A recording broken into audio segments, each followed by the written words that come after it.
Guys, welcome to my channel GT lectures. तो guys, मैं आज आपके लिए आ गई हूँ नेक्स्ट वीडियो लेकर, जिसमें आज हम देखेंगे रेखीय त्वरण और आगे की कुछ टॉपिक को। इससे पहले वाली वीडियो में हमने जो है कोणीय वेग और कोणीय त्वरण को देख लिया था, और उससे जस्ट पहली वीडियो में हमने न्यूमेरिकल पोर्शन को देखा है, जिसमें हमने सदिश गुणनफल को करा है, जो कि मोस्ट इंपॉर्टेंट टॉपिक है। तो आज की वीडियो में हम आगे के टॉपिक को जो है क्लियर करेंगे। तो गाइस, प्लीज़ वीडियो को शेयर जरूर कर देना, अगर वीडियो अच्छी लगती है तो लाइक भी कर देना, और चैनल को सब्सक्राइब करना तो बिल्कुल मत भूलना, जिससे कि आपको डेली नोटिफिकेशन जो है मिल जाए। क्योंकि मैं डेली टाइम पे जो है अलग अलग टाइम पे जो वीडियो आती हैं, तो गाइस प्लीज़ जो है नोटिफिकेशन को ऑल पे सेट जरूर कर देना, जिससे कि आपको नोटिफिकेशन मिल जाए।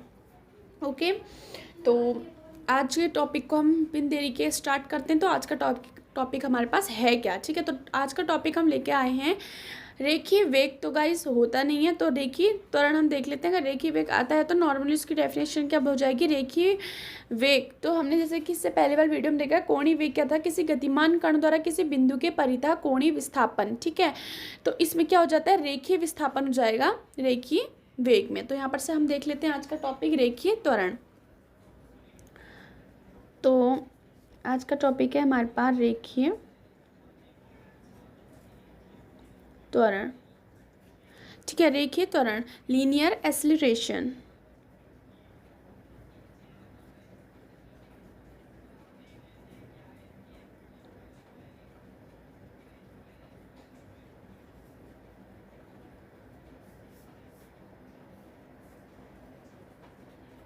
लीनियर एक्सीलरेशन, ठीक है, त्वरण को बोलते हैं, और रेखीय त्वरण को।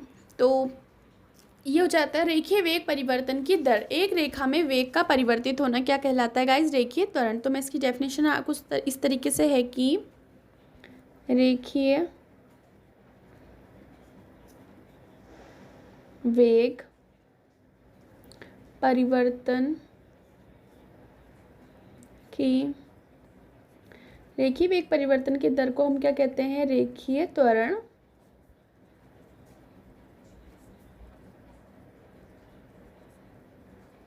रेखीय वेग परिवर्तन की दर हमारे पास क्या कहलाती है, रेखीय त्वरण कहलाती है, ठीक है।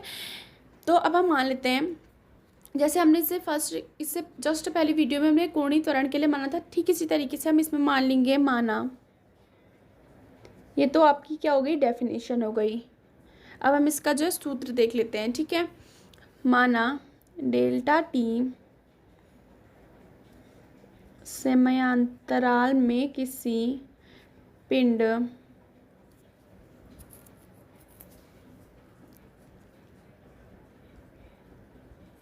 ठीक है, मैं किसी पिंड का रेखीय वेग, जो रेखीय वेग है वो हमने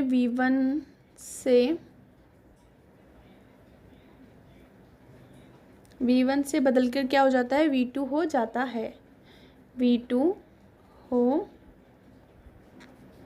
जाता है। तो क्या होता है, v1 से बदलकर v2 हो जाता है, तब पिंड का रेखीय त्वरण, तब इस पिंड का रेखीय त्वरण। तो गाइस, आप देख ही सकते होंगे कि मैं पूरी डेफिनेशन लिख रही हूँ। तो इस बात पे एक लाइक तो गाइस प्लीज़ जल्दी से कर देना। तो रेखीय पिंड का रेखीय त्वरण हमारे पास क्या हो जाता है, देखिए मैंने आपको बताया त्वरण क्या होता है, वेग परिवर्तन बट्टे समयांतराल, ठीक है। तो रेखीय त्वरण क्या हो जाएगा, रेखीय वेग परिवर्तन बट्टे समयांतराल, ठीक है। जैसे वहाँ पे कोणीय त्वरण था तो क्या हो गया था, कोणीय वेग परिवर्तन बट्टे समयांतराल, और यहाँ पे रेखीय त्वरण है तो क्या हो जाएगा, रेखीय वेग परिवर्तन अपॉन में क्या आ जाएगा, इसके समयांतराल, ठीक है। गाइस, ये कोई टफ टॉपिक तो नहीं है, बट ये पेपर में पूछा जाता है, 1 मार्क के क्वेश्चन में आ सकता है, ठीक है। तो इससे जो अगला टॉपिक है उसको पढ़ने के लिए पहले हमने इसको पढ़ना पड़ेगा, जो कि इससे अगला टॉपिक इंपॉर्टेंट टॉपिक है। तो इसके लिए मैं इसको अच्छे से आपको क्लियर करना चाहती हूँ, जिससे कि आपको अच्छे से क्लियर हो जाए, तो अब आएगा अगला टॉपिक जो है कर सके, जो कि इंपॉर्टेंट है, जो पेपरों में हर बार पूछा जाता है, ठीक है। तो रेखीय त्वरण है, इसको हम किससे दिखाते हैं, अल्फा से दिखाते हैं। तो रेखीय वेग परिवर्तन, मैंने आपसे बोला रेखीय वेग परिवर्तन, सॉरी ए से दिखाते हैं, रेखीय त्वरण को कैसे दिखाते हैं, ए से। तो यहाँ पर से हो जाएगा आपके पास, जब आप निकालेंगे रेखीय वेग परिवर्तन, हमने v1 से v2 माना है, तो v2 माइनस V1 अपॉन क्या हो जाएगा, समय मैंने बताया आपको इससे पहले वाली वीडियो में माना था T2 माइनस T1, ठीक है। तो समय आप इसी तरीके से मानेंगे T2 माइनस T1, ओके। तो यहाँ पर से हम इसका इस तरीके से लिख लेते हैं कि delta V upon delta T, इस तरीके से आपका ये क्या आ जाएगा, रेखीय त्वरण आ जाएगा।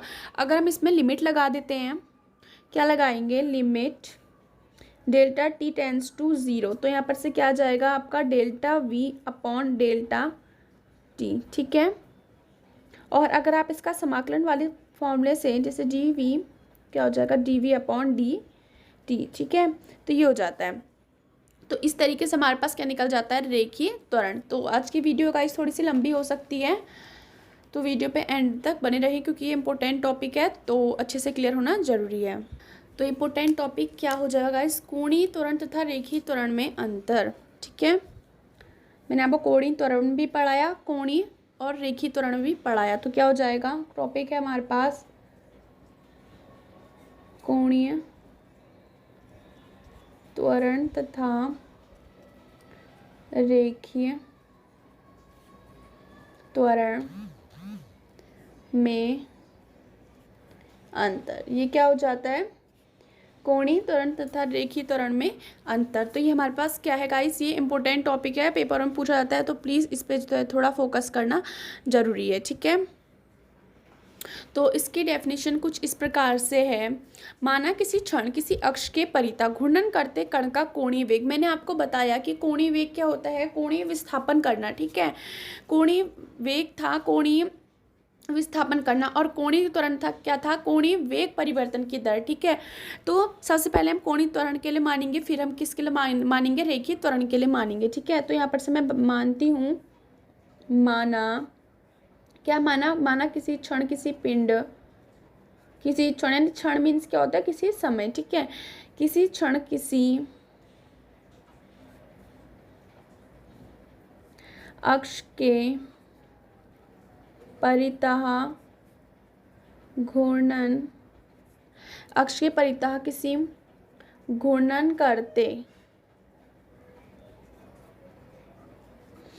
करते किसी कण का क्या हो जाएगा, कोणीय वेग। ये गाइस हमने इससे पहले वीडियो में देखा होगा, तो आपको पता ही होगा। जिसने वीडियो नहीं देखी है तो डिस्क्रिप्शन में लिंक दे दूंगी, देख के आइएगा, ठीक है। तो घूर्णन करते कण का कोणीय वेग ओमेगा 1 से बदलकर कितना हो जाता है, बदलकर ओमेगा 2 हो जाता है, ठीक है। ओमेगा 1 से बदलकर क्या हो जाता है, ओमेगा 2 हो जाता है। तो फिर और कोणीय वेग इतना, और रेखीय वेग क्या हो जाता है, तो हम रेखीय वेग मान लेते हैं, तथा रेखीय वेग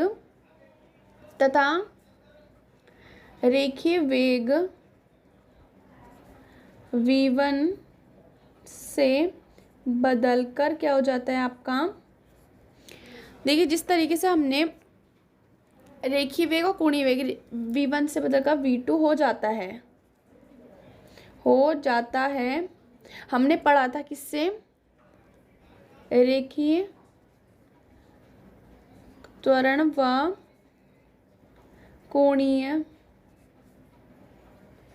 त्वरण की परिभाषा से, ठीक है। तो ये टॉपिक हमने पढ़ा है परिभाषा से। तो ऑल क्लियर होगा गाइस, कुछ प्रॉब्लम हुई हो तो प्लीज़ कमेंट आप कर सकते हैं। तो ये इतना हो जाएगा, ठीक है। तो हमने माना कि किसी क्षण, हम मान लेते हैं, अब मानते हैं हम यहाँ से जो हम सॉल्व करेंगे, किसी क्षण कोणीय वेग बदलकर, कोणीय वेग ओमेगा 1 और यहाँ पर से हम क्या मान लेते हैं, कोणीय वेग हमारे पास कितना है, ओमेगा 1 व रेखीय वेग V1 है। फिर हमने माना डेल्टा T समयांतराल हमने क्या मान लिया, डेल्टा T। हमने निकाला हुआ है कि समयांतराल दोनों में कितना आता है, डेल्टा T आता है। अगर आपने देखा होगा तो आपको अच्छे से सब चीज़ें अच्छे से क्लियर हो रही होंगी। तो समयांतराल के बाद कण का, डेल्टा T समयांतराल के बाद कण का, डेल्टा T समयांतराल के बाद कण का कोणीय वेग क्या हो जाता है, कोणीय वेग बदलकर, कोणीय वेग ओमेगा 1 से बदलकर, ठीक है, ओमेगा 1 से बदलकर क्या हो जाता है, ओमेगा 2 तथा यहाँ से हमने निकाला था रेखीय त्वरण। रेखीय त्वरण हमने निकाल हो जाता है V2 हो जाता है, यहाँ से है, ठीक है। तो यहाँ पर से कोणीय त्वरण तथा रेखीय त्वरण था, ठीक है। तो यहाँ पर से क्या हो जाएगा, कोणीय वेग व रेखीय वेग, कोणीय वेग और रेखीय वेग V2 हो जाता है, ठीक है। जब हम पर ये जाता है तो कोणीय त्वरण की परिभाषा से, कोणीय त्वरण की हमने परिभाषा से माना, कोणीय त्वरण क्या होता है, कोणीय वेग परिवर्तन बट्टे समयांतराल, मैंने आपको बताया है, कोणीय वेग परिवर्तन बट्टे समयांतराल, ठीक है। तो यहाँ पर से आ जाएगा कोणीय वेग परिवर्तन बट्टे समयांतराल। तो कोणीय वेग मैंने क्या बताया आपको, क्या हो जाता है, कोणीय त्वरण को आप अल्फा से दिखा देते हैं। कोणीय त्वरण मैंने बताया V1 से कितना हो जाता है, सॉरी ओमेगा 1 से कितना होता है, ओमेगा 2। तो यहाँ पर से मानेंगे ओमेगा 2 माइनस ओमेगा 1 अपॉन में कितना आ जाएगा, डेल्टा टी। इक्वेशन क्या हो जाएगी, ये फर्स्ट। उसके बाद हम करते हैं तो इतना हो जाएगा। उसके बाद क्या होता है, कोणीय वेग तथा रेखीय वेग में हमारे पास संबंध क्या होता है, तो ये भी इम्पोर्टेंट है, आ सकता है। कोणीय वेग तथा रेखीय वेग में क्या संबंध है, में हम यहाँ पर से कोणीय वेग तथा रेखीय वेग में संबंध से निकाल रहे हैं, ठीक है। अगर आपका आता है कि कोणीय वेग तो क्या आ जाएगा, रेखीय वेग में संबंध से, कोणीय वेग तथा रेखीय वेग में संबंध अगर आपसे पूछा जाता है तो क्या होता है, V = R ओमेगा हो जाता है संबंध ये, ठीक है। तो यहाँ पर से हम ओमेगा निकाल लेते हैं, तो ओमेगा बराबर आपका कितना हो जाएगा, V/R। तो यहाँ पर से हम क्या कर लेते हैं, ओमेगा 1 V1 R, फिर क्या हो जाएगा R, क्योंकि R जो है उसकी जो R होगा यानी त्रिज्या हो जाएगी वो दोनों के लिए क्या हो जाएगी, समान हो जाएगी। तो यहाँ पर से क्या निकाल लेंगे हम, यहाँ ओमेगा 1 = V1/R, ये फर्स्ट के लिए हो गया। ओमेगा 2 = V2/R, ये हम किस समीकरण में रखेंगे, समीकरण 1 में, ठीक है। तो हम लिख लेते हैं ओमेगा 1 व ओमेगा 2 का मान समीकरण 1 में रखने पर ठीक हो जाएगा। समीकरण ओमेगा 1 तथा ओमेगा 2 का मान जब हम समीकरण 1 में रखेंगे, पहले हम समीकरण 1 लिख लेते हैं, ओमेगा 2 माइनस ओमेगा 1 अपॉन क्या हो जाएगा, डेल्टा टी। तो यहाँ पर से ओमेगा 1 का मान, हम ओमेगा 2 का मान क्या है, ओमेगा 2 का मान है आपका V2 अपॉन कितना है R, और यहाँ पर से आपका ओमेगा 1 का मान कितना है, V1/R, और अपॉन में कितना है, डेल्टा टी, जो कि यहाँ पर से हमारे पास क्या आ जाएगा, समय या अंतराल। उसके बाद हम क्या करते हैं, 1/R को जो है वो ले लेते हैं, कॉमन ले लेते हैं, और V2 माइनस V1, ठीक है। तो V2 माइनस V1, ठीक है, और अपॉन में इसका कितना है, डेल्टा टी। तो यहाँ पर से हम लिख लेते हैं V2 minus V1 is equal to कितना, V2 minus V1 is equal to हम मान लेते हैं यहाँ पर से, तो यहाँ पर से V2 माइनस V1 को हम मान लेते हैं डेल्टा V। तो यहाँ पर से अल्फा इज इक्वल टू कितना आ जाएगा, हम इसकी जगह पे क्या रख देंगे, 1/R is equal to delta V upon delta t, ठीक है, delta V upon delta t. तो इस ये हमारे पास delta V upon delta t जो है वो क्या, वो किसके बराबर हो जाता है, रेखीय त्वरण के बराबर हो जाता है। तो यहाँ पर से A, जिसको हम किससे दिखाते हैं, A से दिखाते हैं। तो alpha is equal to 1/R है, तो हम इसको मान लेते हैं 1/R। देखिए जब आपका 1/R है तो इसको हम R मान सकते हैं, और यहाँ पर से V अपॉन डेल्टा टी किसके इक्वल हो जाता है, A यहाँ पर से क्या हो जाता है, A यहाँ पर से है रेखीय त्वरण, ठीक है। तो A यहाँ पर से हो जाता है रेखीय त्वरण। इससे इसी वीडियो में हमने थोड़ा कुछ देर पहले पढ़ा है कि A इज इक्वल टू रेखीय त्वरण। तो सबसे पहले हम क्या कर लेंगे, तो यहाँ पर से हमारे पास कितना आ जाएगा, तो यहाँ पर से आ जाता है A alpha is equal to AR, या फिर हम निकाल लेंगे A is equal to R alpha. तो यहाँ पर से हमारे पास संबंध आ जाता है, ठीक है। तो यहाँ पर से रेखीय त्वरण इज इक्वल टू A है, घूर्णन अक्ष से दूरी, ठीक है, घूर्णन अक्ष से दूरी कितनी है, R है, घूर्णन अक्ष से दूरी इसकी कितनी हो जाएगी, R, और कोणीय त्वरण हमारे पास कितना हो जाएगा, कोणीय त्वरण मैंने बताया आपको अल्फ़ा से प्रदर्शित करते हैं, तो ये हो जाएगा कोणीय त्वरण अल्फ़ा। ठीक है, तो इसकी जो वो है नोट्स, मतलब जो हमने करा रेखीय त्वरण और क्या कहते हैं यहाँ पर से कोणीय वेग तथा रेखीय त्वरण, रेखीय वेग तथा कोणीय वेग में संबंध जो हमने निकाला, ठीक है, अंतर और संबंध, इसकी जो हमने नोट्स हैं वो मैं डिस्क्रिप्शन में दे दूँगी, इसकी लिंक आप वहाँ से जाके देख सकते हैं। बाकी आपने यहाँ पर से समझ ही लिया होगा, तो वीडियो को प्लीज़ जो है लाइक और शेयर करना ना भूलें, चैनल को सब्सक्राइब करके नोटिफिकेशन को ऑल पे सेट कर दीजिए। और thank you for watching full video and take care and bye bye. तब तक आपसे मिलते हैं अगली वीडियो में।